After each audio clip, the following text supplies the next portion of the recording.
Ya, Teman-teman, apa sih pengertian usaha itu? Usaha itu hasil kali perpindahan dengan komponen gayanya. Usaha dapat bernilai positif, negatif, dan juga ada yang bernilai nol. Nah, kalau usaha yang bernilai positif apabila gaya searah dengan arah perpindahan sehingga besar usaha bernilai positif. Oh, bagaimana jika perpindahan gaya yang diberikan berlawanan arah, apakah usahanya bernilai negatif?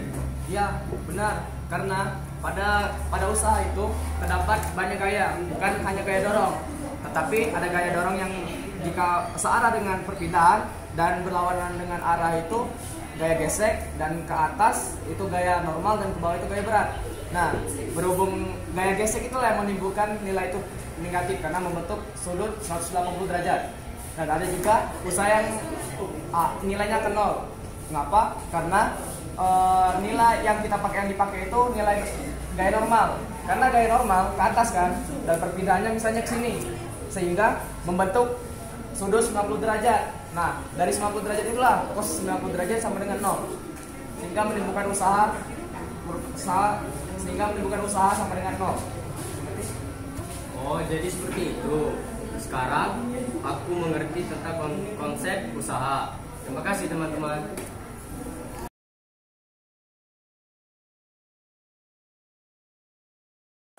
Oke, sekarang kita mulai dari mana?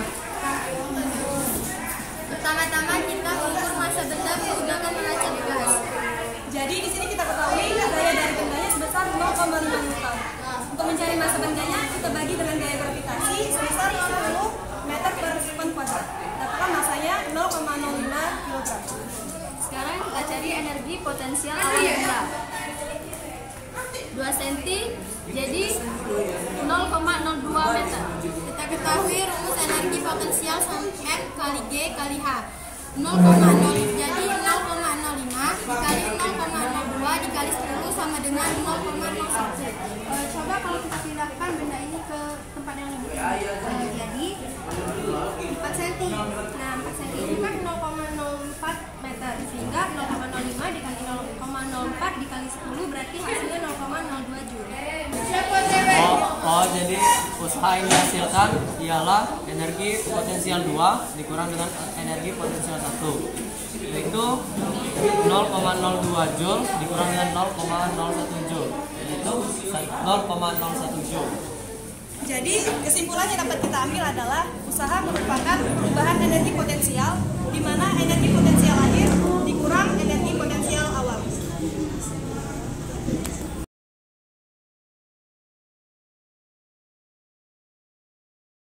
Teman, energi kinetik itu apa? Energi kinetik itu energi yang dimiliki oleh suatu benda dikarenakan gerakannya dipengaruhi oleh massa dan kecepatannya. Apakah ini contoh dari energi kinetik? Bukan. Kenapa? Karena energi kinetik yaitu energi yang dimiliki benda pada saat bergerak. Jika itu bukan contoh dari energi kinetik, lalu bagaimana contoh dari energi kinetik itu sendiri? Contoh dari energi kinetik itu sendiri yaitu energi yang dimiliki saat mobil itu bergerak. Yuk mari kita hitung berapa energi kinetiknya. Di sini ada yang tahu rumus dari energi kinetik? Oh, rumus energi kinetik itu adalah setengah dikali massa dikali kecepatan. Jadi kita harus mencari masanya. Masanya coba dihitung dulu usahanya berapa? Usahanya 0,4 bulan. Berarti massa yang terjadi adalah 0,04. Sekarang lanjut percepatannya. Percepatannya harus kita mengukur jaraknya terlebih dahulu. 45 cm. Sekarang waktunya Stopwatch. 0,30. berarti percepatannya yang terjadi adalah 150. Dari hasil itu kita mencari energi kinetiknya yaitu setengah dikali 0,04 dikali 150, hasilnya adalah 450 Newton.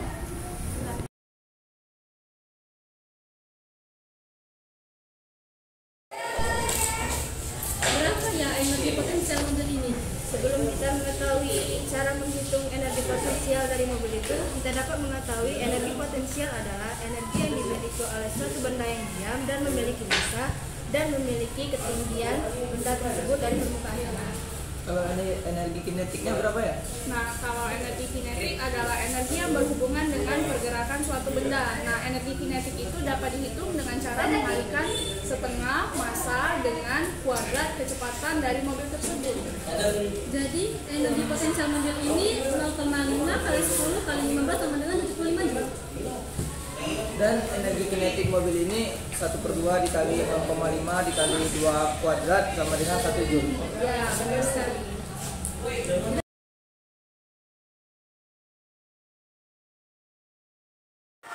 Teman-teman, di sini aku masih bingung tentang materi energi mekanik.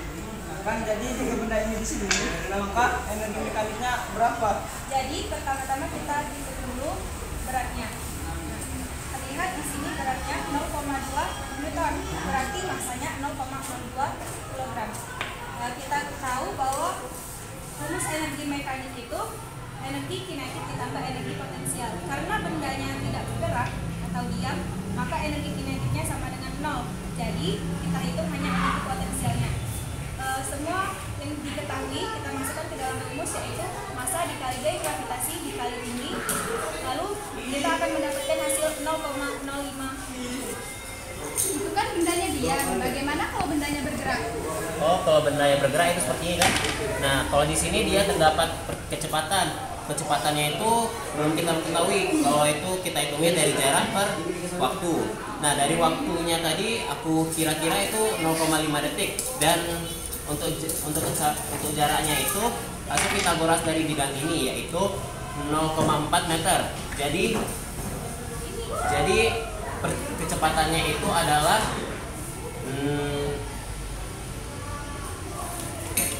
0,8 meter per sekon. Nah, untuk mencari energi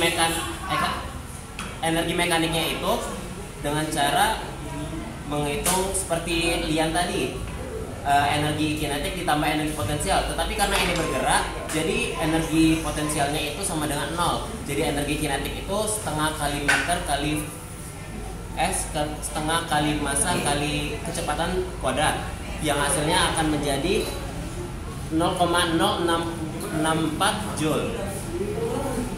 Jadi dari kesimpulan yang telah dapat energi mekanik 1 dan energi mekanik 2. Jadi dapat energi mekanik total. Rumus energi mekanik total itu energi mekanik kedua dikurang energi mekanik pertama, yaitu 0,006 dikurang 0,05. Dapat min 0,44.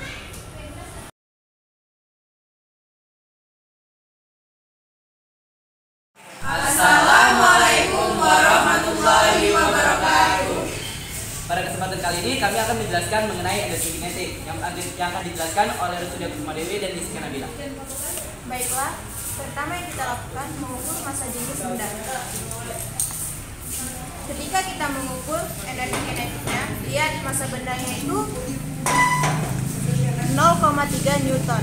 0,3 Newton biasa diubah menjadi kilogram, jadinya 0,03 kilogram.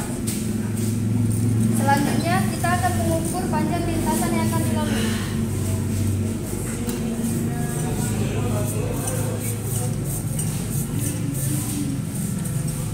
Setelah kita ukur, kita mendapatkan hasil 45 cm atau 0,45 meter. Baiklah, selanjutnya kita akan mengukur waktu kecepatan benda tersebut melintasi.